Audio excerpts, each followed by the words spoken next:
This is Formula One's Fantasy Weekend, the event that humbles the best drivers in the world. It's street fighting at the Monaco Grand Prix. Hello there, welcome to Monte Carlo.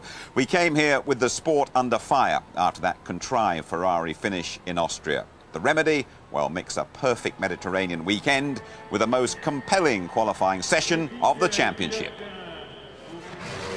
There's 10 changes of pole as Williams and McLaren take on Ferrari. Michael Schumacher has to abort a flying lap when he sees smoke in the tunnel. Despite getting something in his eye, he's briefly quickest. Then enter David Coulthard. The Scots excellent round here, especially through the final sector. His McLaren's been quick all weekend. Coulthard looks set to repeat last year's outstanding pole. In contrast, Ralf Schumacher hates racing Monte Carlo. He hasn't finished in 5 attempts. This his best ever qualifying. Rubens Barrichello's in the shake-up too. There's a 6-man scrap for pole. Tumultuous entertainment.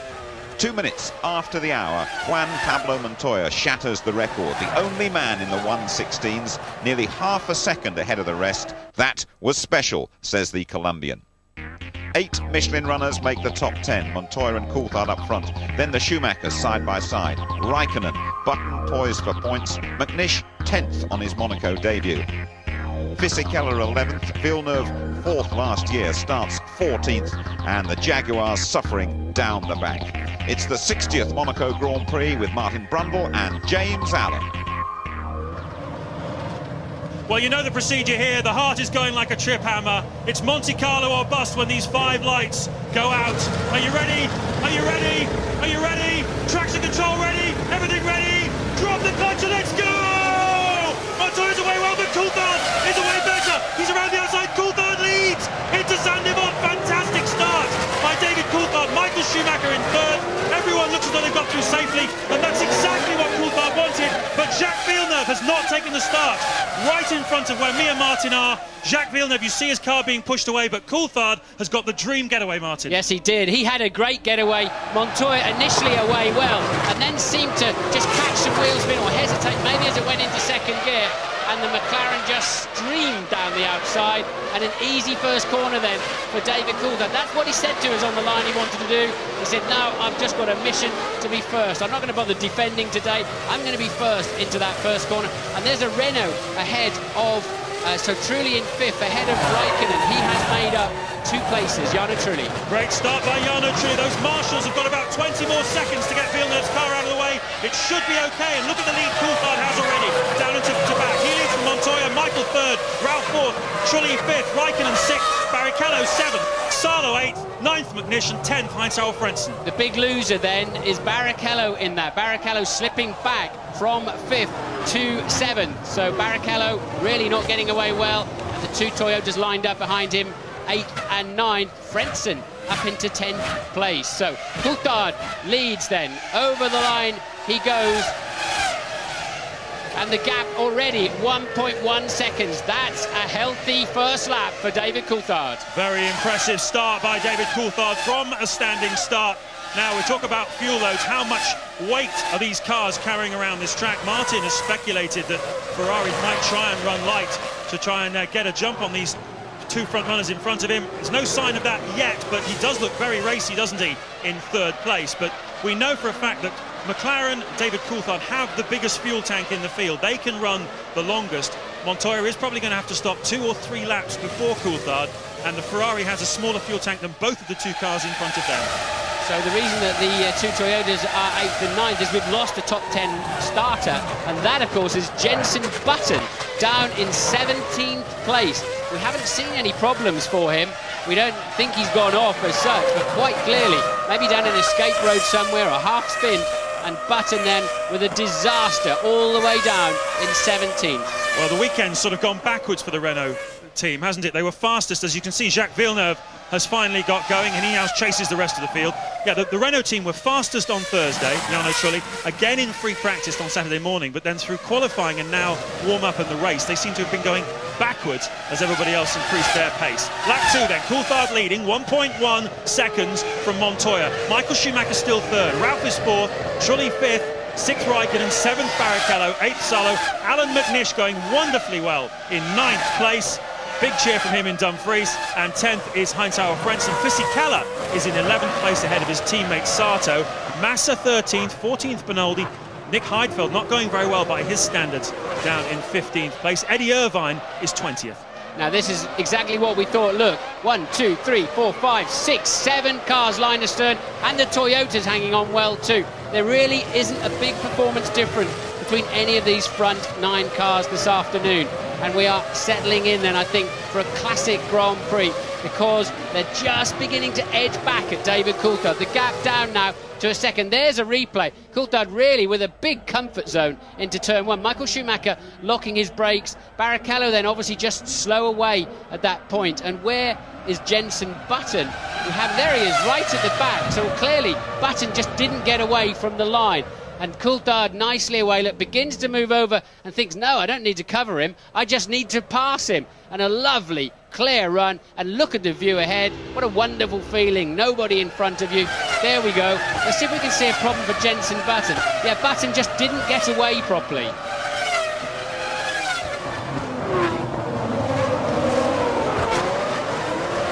And a drive-through penalty for Jenson Button for a jump start. Well, that's ironic, isn't it? Because he went backwards at the start to the tune of 9 places. Yes, but what I would imagine happened then is the clutch started dragging or something, so he probably moved and then couldn't get away properly at all. So like a double whammy for Jenson Button. That's a great shame. Yeah, the sensors underneath the car in the racetrack that feel the position of the car, and if it moves at all away from where it should be, it detects a jump start. Now Coulthard's very slow in the first sector, and we have seen him through qualifying with an advantage through sectors 2 and 3. But boy, do they catch him up in those first few corners. Michael there feigning a look, and Coulthard really slow through the hairpin and unable, it seems, to get the front where he wants it. Now he can stretch his legs once again through the tunnel. What pressure, just 2 or 3 tenths of a second between them. Lap 7 then, the gap, well, you can see the gap as Michael has a look down the inside of Montoya into the chicane. No, he doesn't do it this time. Well, we've seen these two wheel to wheel quite a bit in the last year and a half, and I feel we're going to see a bit more of it here this afternoon. Schumacher wants to get back on terms. He wants to win this World Championship, and he wants to win every Grand Prix in it if he can. Montoya, though, looking for a prestigious win here at Monte Carlo. David Coulthard also there as well. The three of them, any one of the three of them could win this afternoon. And also behind them, Ralf Schumacher and even Jarno Trulli as well. Coulthard's going to be under pressure out of Casino Square down into Mirabeau, because the two cars behind him are much faster through this first sector. And if they can get a run on him and a stab on the brakes, it's always a dangerous zone to try to overtake somebody. Did Coulthard run slightly wide on the way in? Seemed okay, doesn't it? So the moment, 4 tenths of a second as they cross the start-finish line. Coulthard, Montoya, Michael Schumacher, Ralf Schumacher, Trulli now just through. Oh yes, Coulthard really struggling, look, on the way into Casino. And this is where Montoya will get a chance, is under-braking for this corner, but nowhere near close enough this time. You've got to be very cagey, haven't you? If you think about it, make a move at the wrong time and you allow the guy behind you. Look, he almost nudges him. He's alongside him almost. This is incredible. Coulthard is really struggling. We didn't see what kind of tyres he started on. I wonder whether he decided to start on a new set of tyres, and perhaps this is the phase in which they go off. We saw definitely that Montoya and Michael Schumacher and Ralf Schumacher all started on used front tyres. Maybe that's the problem David Coulthard's got, but whatever it is, it's slowing him up at certain parts of the racetrack. Yeah, it's the slow corners. He really cannot get the car through the slow corners. It's just a lack of basic and fundamental mechanical grip. He's okay through the faster stuff, through the tunnel, but now look, they just hound him in this slower stuff. What do you reckon? They look quite new to me, those tyres on Coulthard's car. You can see the grooves more clearly than on the cars following. Perhaps he's opted to run new tyres at the start. I don't know. I thought they all had new tyres on, but for whatever reason, at the moment, the McLarens are not fast on the racetrack. That goes for both of them. For some reason, at this stage of the Grand Prix, they've not got the grip they expected, and Coulthard really struggling, but it's so easy to catch somebody here, so difficult to pass. Well, maybe that was the story. Maybe that's what he did off the start-finish line to get that first lap that he needed ahead of Montoya. Maybe that was the gamble, and this is the payback. Can he survive this period while his tyres are not enjoying the race?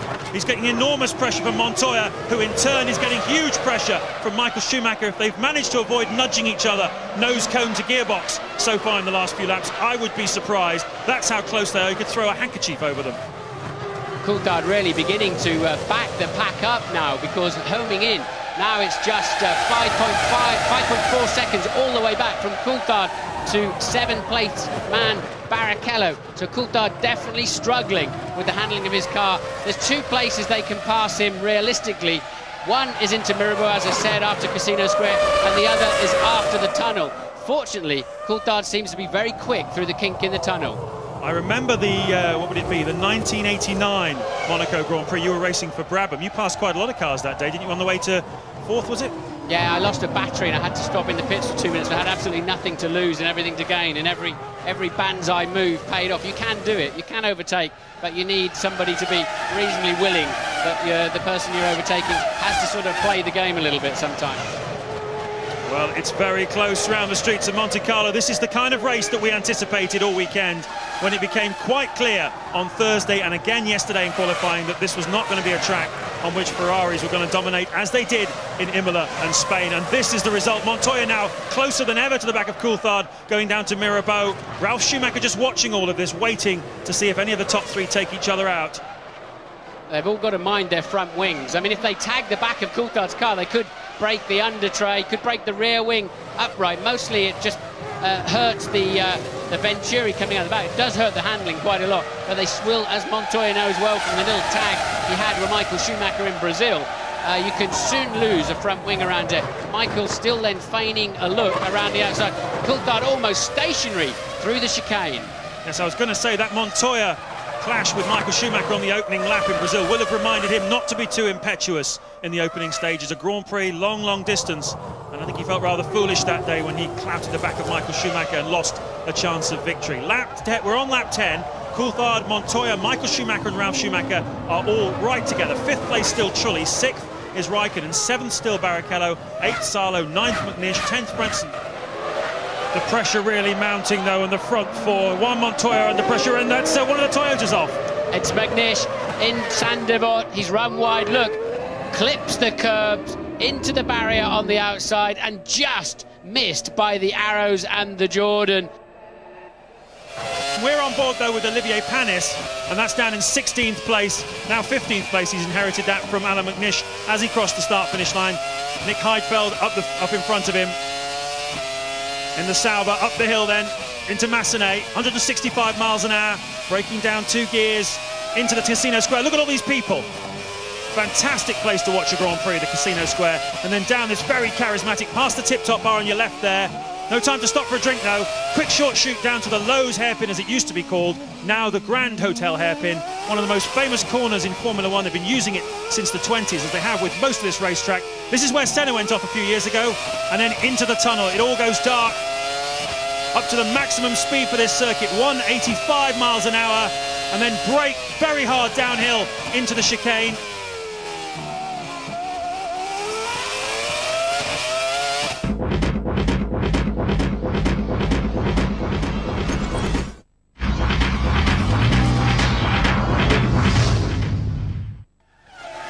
Lap 22 at Monte Carlo. It's been over a year since David Coulthard won a Formula One Grand Prix.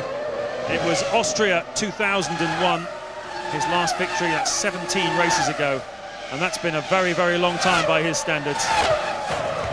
A former winner of this Grand Prix, of course, Michael Schumacher, will be hoping for his 6th win of this Monaco Grand Prix to equal the late great Ayrton Senna. Coulthard is very much looking for his 2nd. There's a giant publicity machine waiting in the wings at Ferrari. If the next Ferrari victory is their 150th in Grand Prix racing, and that's quite a milestone, more than anybody else. And there's a huge PR wave ready to hit the world as soon as Ferrari manage that achievement. But, well, this is Michael's 100th outing in a Ferrari this weekend. He'd dearly love to do it here, but at the moment, he's in 3rd place. He's got 2 cars he has to deal with in front of him, Coulthard and Montoya. As it's been since the start, Coulthard got the better drop when the lights went out and got ahead of pole sitter Montoya. That's been the story, really. Jenson Button went back from 8th on the grid to 19th. He's currently up in 18th place, and we've had a concertina effect at the front between Coulthard, Montoya, Michael Schumacher and Ralf Schumacher as the tyres have come in and gone out, come in and gone out. It's cat and mouse all the way here. Yeah, still just 2.4 seconds between the top four. This is the battle for 5th, 6th and 7th. Truly Raikkonen, Barrichello separated by just 1.5 seconds. And we're hearing that Sato has gone off somewhere in the Jordan and the safety car is standing by. That unfortunately looks like yet another big accident for Sato. He steps out of the car. That's down at the chicane, isn't it? Yes, it is. He's lost it. Oh, he's had a big shunt in the middle of the tunnel. Clearly, I would imagine, hit the drain in there or just got it wrong and crashed in the kink in the tunnel, because he was already lost 2 or 3 wheels long before he emerged. Well, his rear wing is still lying on the exit of the tunnel as Eddie Jordan looks on concern. Here's a replay. You can see bits flying off the car as he goes down the hill. Fisichella was extremely lucky to avoid that incident, and this is very similar to the accident Alex Wurz had here 2 or 3 years ago. He went head on into that barrier there in the Benetton. A very, very nasty accident. 185 miles an hour he'll have been doing when he hit the barriers on the outside of the tunnel. And there's going to be a lot of debris all through that tunnel, lots of pieces of shards of carbon fibre. I think Sato's just dropped it on the kink, personally. And oil flag out, look, well, slippery track flag as it is. And that was so lucky that he didn't T-bone. In fact, Fisichella was kind of brave to even turn in on that one. So lucky he didn't get T-boned by his teammate. This is the battle at the moment for 10th place. Enrique Bernoldi is giving Felipe Massa a very hard time. Massa in the Sauber at the front, Bernoldi in the middle, then Heidfeld. Then we've got Panis, Mark Webber, who is doing superbly well in the European Minardi in 14th place. Terrific effort from the man who won here last year in the Formula 3000 race, the Australian. And looks like Bernoldi is getting very close to the back of Massa through the tunnel. That's going to end in tears. This Bernoldi-Massa scenario is going to end in tears. You can just see it happening.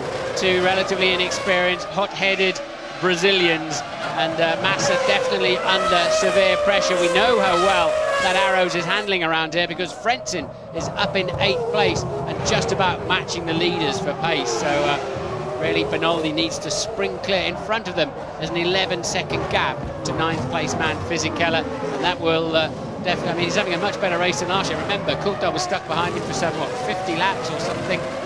Amazing. So and now he's got down to Sandevort. He just seemed to get a better drive out of the last corner. He's overcommitted himself on the brakes and they both go off. Oh, that's pure karting accident, that, isn't it? Give your fella a bit of a nudge and off you go, Charlie. Did I mention tears somewhere? It was just, it just had to happen. You did mention a few social stereotypes, though, or rather I should say racial stereotypes. Look at that, bit of a nerf, little bit of a brake test, but I think Bernoldi was a bit overcommitted, wasn't he? I think Bernoldi was already struggling, but I think he would have made it if he wasn't getting a healthy nudge from Massa with his wheels locked solid. There's that curve in the tunnel where we think Sato just plain got it wrong, unless he had a car failure. So we need to maybe give him the benefit of the doubt at the moment. But it is easy to get slightly wrong-sighted in that tunnel. Just run a bit wide, it's very dirty out there, and bang, you've got a wheel or two missing. Coulthard eking out his lead slightly now, 2 seconds over Montoya. This is lap 31 of 78. Michael Schumacher still very close to Montoya in 3rd. As we see, that must be Mark Webber, is it? Or is it Young? It's Young. It's Young. And the barriers again up at the Massenet, isn't it? The entry to the Casino Square. Yeah, and he pitted shortly after that, I think. I don't know when that replay exactly is from, but what are we going to watch now? This is clearly smoke coming out of David Coulthard's car there.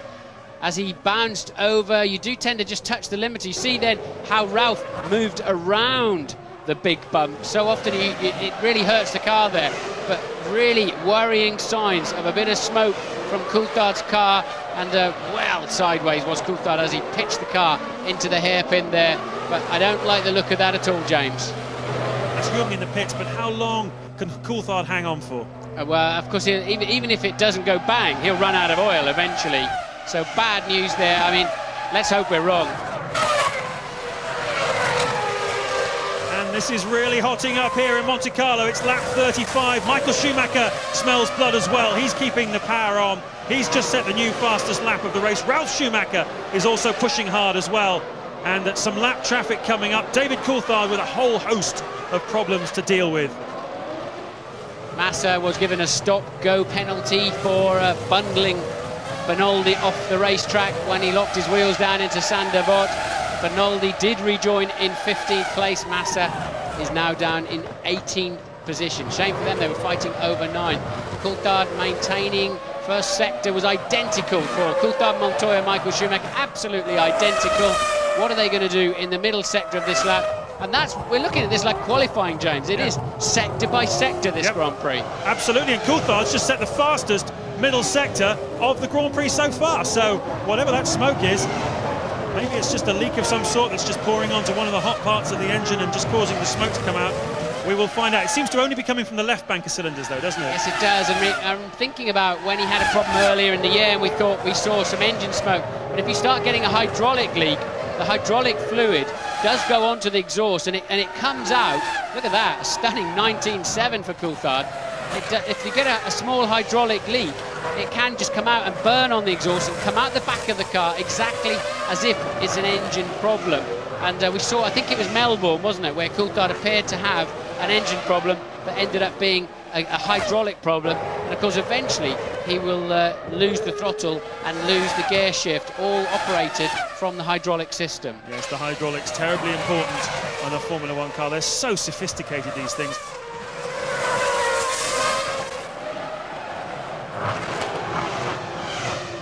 Massa still leaping out of the way of everybody.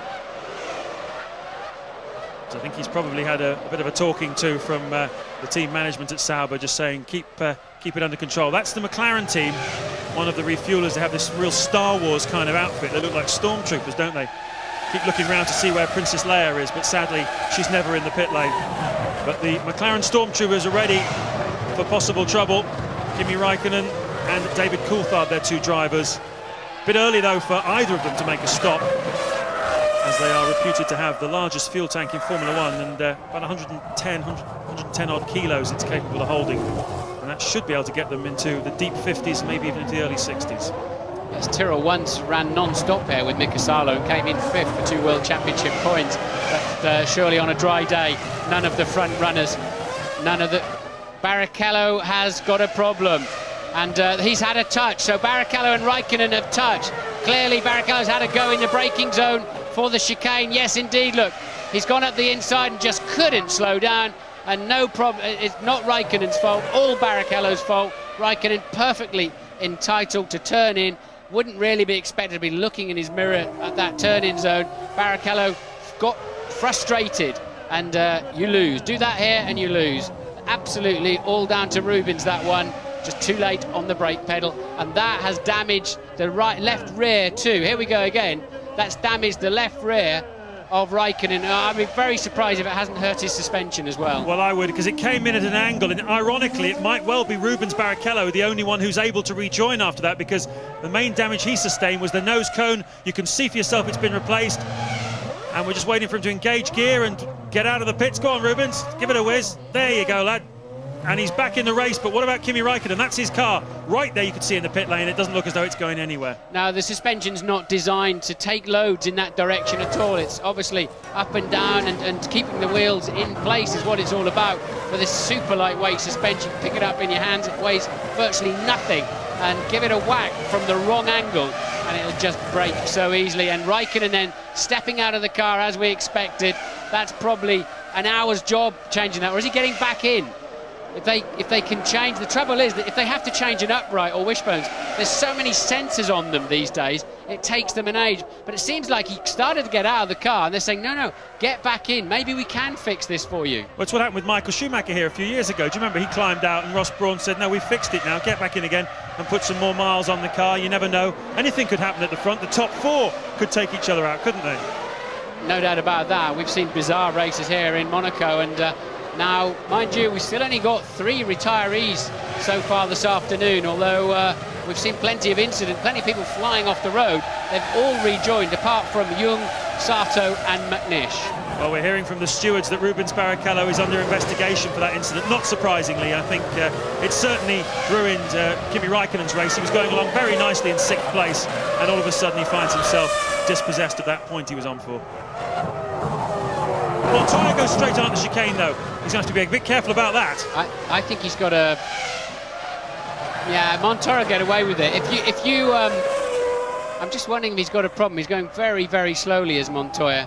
But you can get away with it. There's nobody around you. But I think saving losing a place is as bad as not gaining a place. If you take to the chicane, you've outbraked yourself and somebody's very close behind you, you've still made a save effectively, and I still think they should be up for a penalty. And that is Rubens Barrichello serving his stop and go 10-second penalty for running Kimi Raikkonen out of the Grand Prix. Halfway through the lap, Montoya losing ground. We think he's got some sort of braking problem. We've seen him lock up twice, and we've seen him go straight on at the chicane. So Juan Montoya, there it is again, you see. He didn't even attempt to take the chicane. Third place, Michael Schumacher is in the pits. Rubens Barrichello has had a stop-and-go penalty and has been done also for speeding, so he's got to do another drive-through penalty. But Michael Schumacher has made his pit stop. We said that the Ferrari team had a smaller fuel tank than the others. This is lap 45. It's quite an early stop.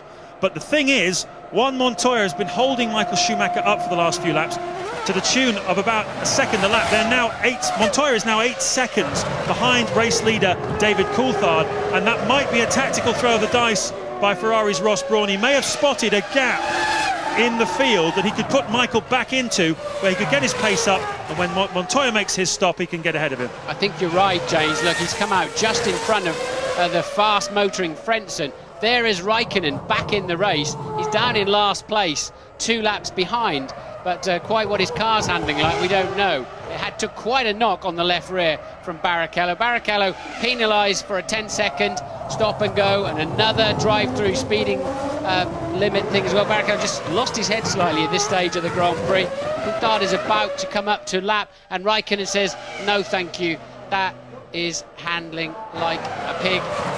Here's a replay of Ralf Schumacher just going past. Is that his teammate? Yeah. It is. Ralf Schumacher up into second place. Juan Montoya got some sort of brake problem, we believe. We're about to lose Montoya from this Grand Prix. I think that's a sick right bank of V10 BMW engine there. That's so unfortunate for Juan Montoya. A great performance yesterday in qualifying. Look at his rear tyres, they're completely slick. And the engine has let go for Juan Montoya, as it did so many times last season.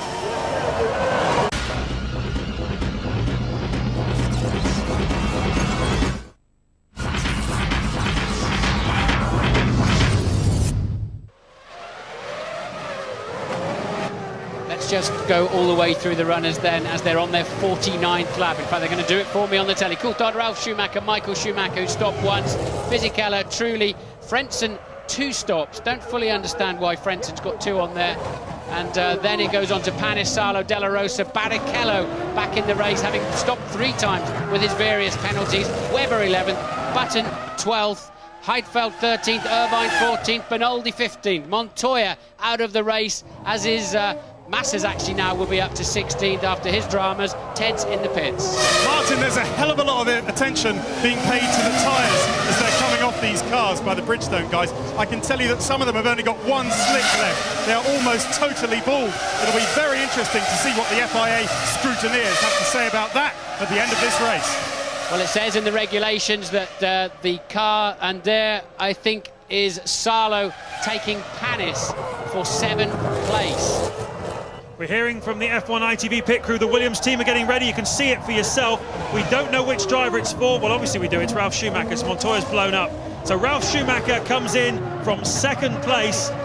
And, well, this takes about 24 seconds to make a stop here. So his brother, Michael, is going to get back into 2nd place. Michael Schumacher has already made his pit stop. So this is going to get Michael 2nd position. And, of course, the $10 million question then is, what can he do relative to David Coulthard when he needs to make his stop? And how much fuel did they put in Michael Schumacher's car? Because he's been absolutely flying since he went back out on new tyres. But if they fueled him all the way to the end of the Grand Prix, then it's a tremendous pace that he's got. And indeed, you saw Michael go through Saint-Devote. Ralf Schumacher will appear just behind, and luckily for Ralf, just in front of 2 lapped cars. So Schumacher then back into 2nd place. He was 3rd, but Montoya's out of the Grand Prix. And he's very much back in contention as well. He's just set the fastest first sector time of the race. His last lap of 1:19.215 was 1.6 seconds faster than David Coulthard's. Now remember, Schumacher has got fuel on board. Coulthard is towards the end of his fuel load. In fact, there he is coming in for his stop. 28.9 seconds was the margin he had over Michael Schumacher, who was putting the hammer down. This is a quick reaction by the McLaren team to try and get him back out in front.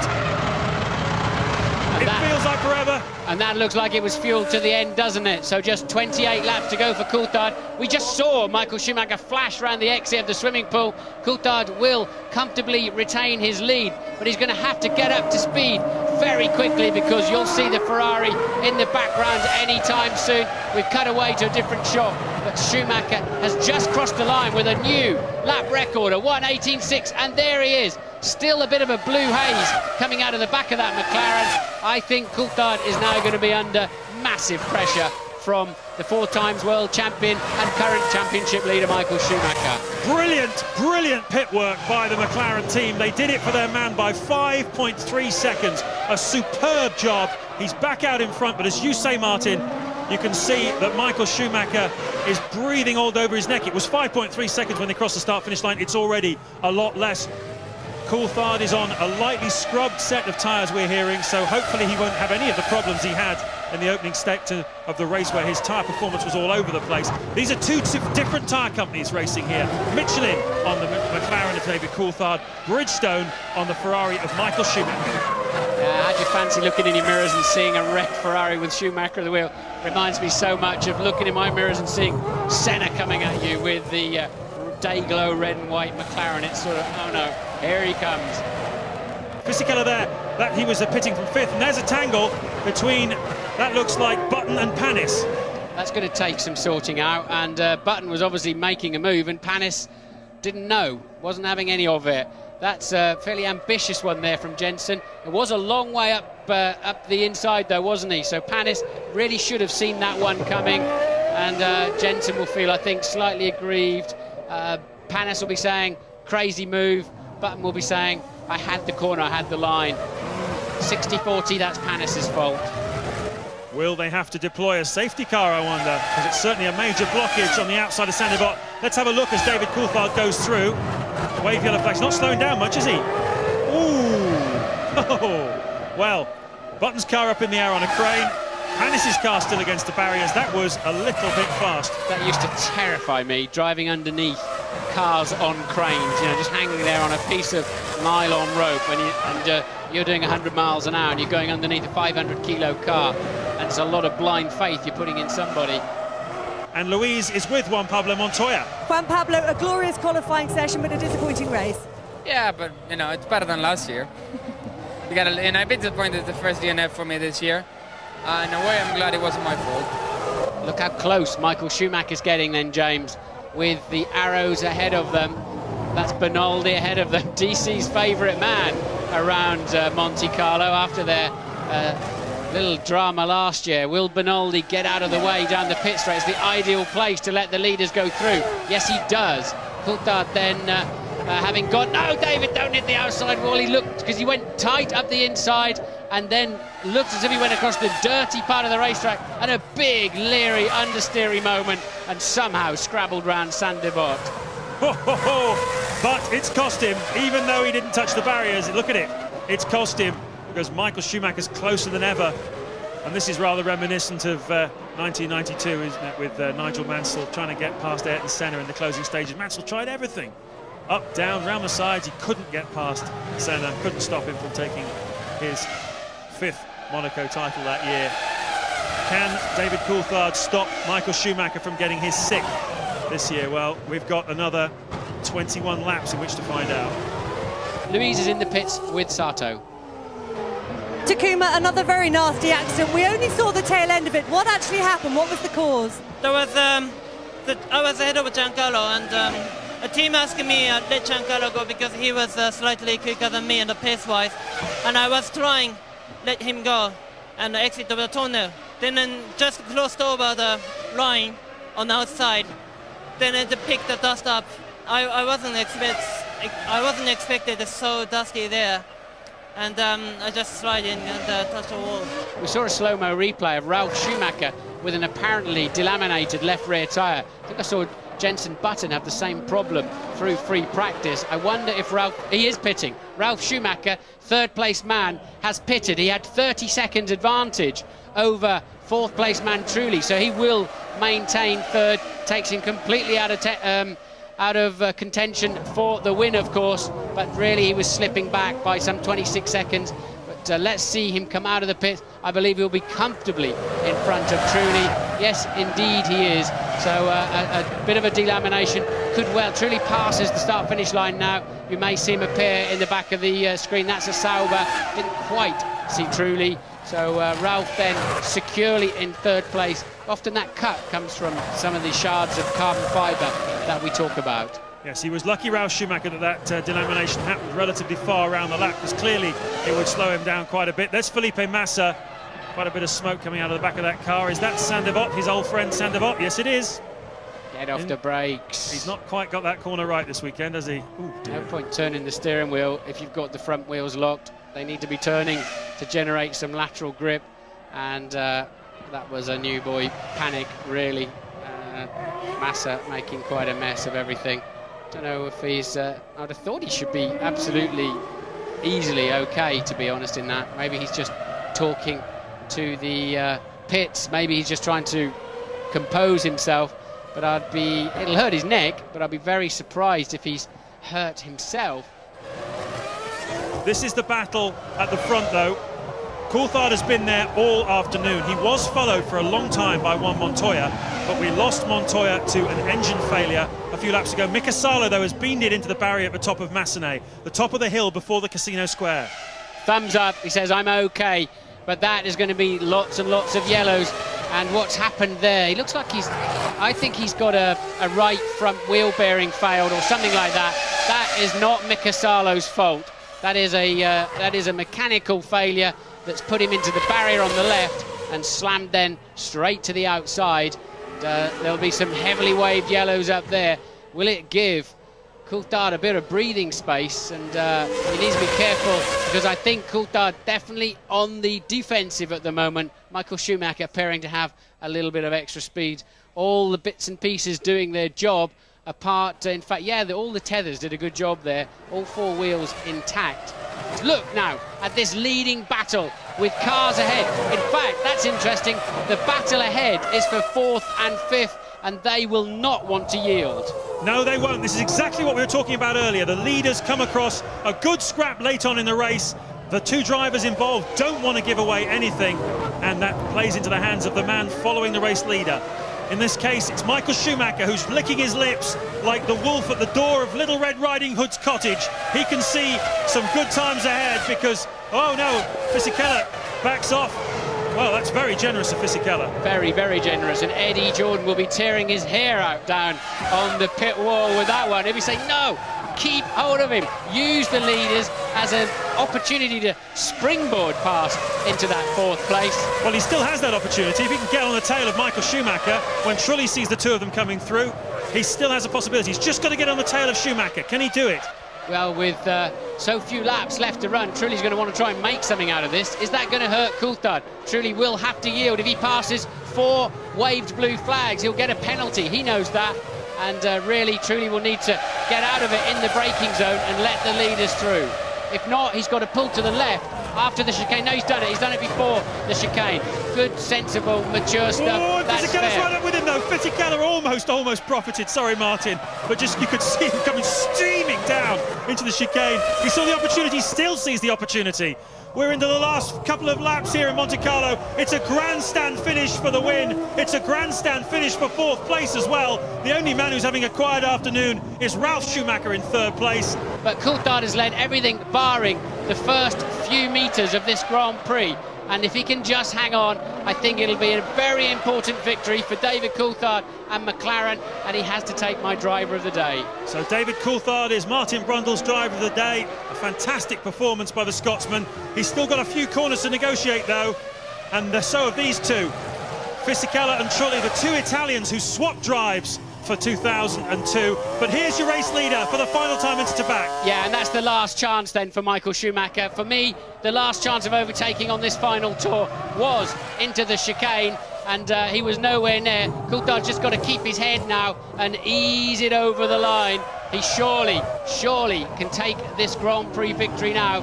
Coulthard too old a hand, and somehow the car stopped smoking miraculously. Whatever it was fixed itself, or a secondary system came in. Yes, he says, I'm going to win this Grand Prix. Fantastic achievement for David Coulthard. David Coulthard wins in Monte Carlo for the second time in his career.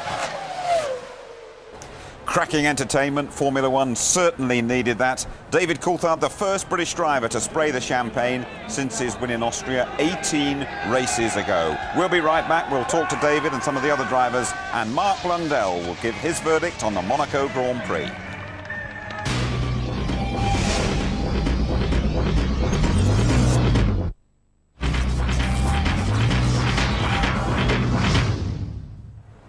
And you're back with us in Monte Carlo, where a man called Coulthard has pushed the Schumachers off the top of the podium. 12th win of his career for the Monaco resident. Michael Schumacher remaining one short of Senna's 6 Monaco triumphs. Ralf Schumacher's first points here, the same for Trulli. Now Fisichella and Jordan usually score in the Principality. Frenson's point, that is a real boost for Arrows. David Coulthard, though, once again claims the prize all the drivers cherish. David, a brilliant job, brilliant win, well done. Yeah, thanks very much. No, obviously delighted. Big thanks to all the team, and obviously the software guys have more than repaid what happened last year, and they come up with a great start system. And they said before the race you're going to lead into the first corner, and I thought, okay, you know, nice confidence boost. But obviously rang true, and we let the finger off the button. It was a great fight with Michael. How hard was it keeping him off your back? Yeah, you know, I had to push pretty much the whole race, and you know, even when I got a few seconds gap after Juan Pablo had his problem, you still have to push because of your pit stops, and it's never comfortable here because as the fuel load comes off, the lap time has to come down, and you're having to find out just how much grip there is, and you have some moments, but you know, I've been around here a few times before, and I'm really pleased with the way I drove because I you know, kept it together. Very pleased for the team. Still going to be tough for the rest of the year, but it's so nice to win here. It's a race we've won more than anybody, and it's great to increase that lead. It was quite entertaining to watch Juan, not so much David because he drove much more clean, but and you know, it's good to fight. It's not so nice if you just drive lonely up front. It's good if you fight. It would be great if there's some real overtaking opportunities here, but there isn't, so that makes it sometimes a bit frustrating. How far does this result justify what you did in Austria? Always, because people thought we would walk the championship, and you saw today that we were beaten, and that can happen many times. So you know, we want to win every race, but you can't, and that's what we try to help people understand about Austria. Tell me about the incident with your teammate. What happened there? Takuma told me he was told to pull over. No way. He made a mistake. I think he's gone a little bit too in at the corner, and then he's gone just straight at the wall. It was 30 meters in front of me. Qualifying had been extremely good, and the car in the race actually felt very strong. I was quite comfortable sitting where I was, and unfortunately I touched the barrier on the inside, which bounced the car out onto the outside. I suppose first time at Monaco, and that's one of these things that can happen. He finishes second, but Michael Schumacher increases his lead in the Drivers' Championship to 33 points. The Williams pair now level. Ralf Schumacher's win in Malaysia, the deciding factor there. Coulthard doubles his money. Barrichello and Button there unchanged. Meantime, in the Constructors, Ferrari go 18 clear of Williams. A 30-point gap now to McLaren. Trulli's points take Renault above Sauber. And thanks to Fisichella, Jordan make the top 6. I'll tell you what, Mark, we all needed that one today, didn't we? Oh, breath of fresh air. I mean, 2 weeks ago, Austria, things are up in the air. Formula One was down in the doldrums, but now we're back again. So crucial to make a good start here above everywhere else, and what a start David made. It really is. I mean, Juan Pablo Montoya on the pole there, but does make a bit of a falter when it goes into second gear by the looks of it. DC cuts across to the middle of the track, gets into that first corner, very crucial, demands a race from that point. The rest of the field get through cleanly, which is unusual. In-car shot here, you see DC takes to the middle of the road already, Juan Pablo Montoya senses it slightly, but slightly bogs down, falters, and David's into the first corner. Yeah, you've driven here many times, haven't you? And David would have known at that point there's still a lot of hard work to do here. Oh yeah, to go around this place, to do 78 laps, it's a lot of pressure on your shoulders, and to lead from the start and get to the end and see that checker flag first, impressive. Sure, and at one stage you might have had a little sniff in the Monte Carlo air and thought, am I smoking here or what? Well, we saw David Coulthard smoking several times as he was going around in the early laps, but there's a transfer tank, actually transfer oil across to the other main tank on the engine, and that was causing some problems, but luckily they were able to turn it off by remote telemetry. Yeah, you know him very well, David. How much did he need this victory personally, do you think?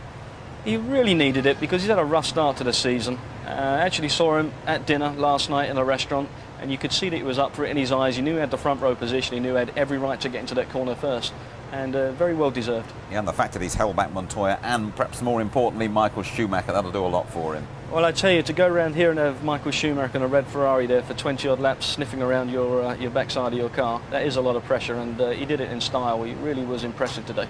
I think there was just about a dozen finishes here. It's always a race of attrition, this one, and a little clash, a little Brazilian blend between Massa and Bernoldi caught your eye. Yeah, they had a big tussle today. Bernoldi actually made a very nice move down the outside of Massa on the pit straight. Coming into St. Devote low, Massa completely misses his braking point. And look at him, look, just nudges him off straight into that St. Devote runoff corner. What is it about that place that has claimed so many victims this weekend? It's just one of those corners what invites you and you just get deeper and deeper into it. Massa there just cleanly misses his braking point, no reference whatsoever there, but Bernoldi's a passenger at this stage. There's nothing he can do about it. Unfortunately, Massa gets himself out, but Bernoldi did return. Yeah, I think Martin described it as an accident waiting to happen. You feel the same way when you saw those two wheel to wheel? Well, they're both Brazilian, both got that Latin temperament, but also Massa's been driving a little bit ragged this weekend. Yeah, just slightly. Jenson Button, we thought he had a good chance for points before the race. It all went wrong for him at the start, and then he served a penalty as well and ended up, Mark, with a right nasty tangle with Olivier Panis. Yeah, a little bit unfortunate. I think the situation there of running out of patience as the race went on. Going into St. Devote corner, that turn one incident there, where he just tangled up with Olivier Panis, got hooked up wheel to wheel. I think a little bit over-ambitious. You see, look, he's just trying to get up the inside there. Olivier's into the barrier. Jenson's luckily enough just to keep the car under control to a certain degree. Right, despite all our elation about David Coulthard and Michael Schumacher losing today, the German still has got the World Championship in the palm of his hand, really, hasn't he?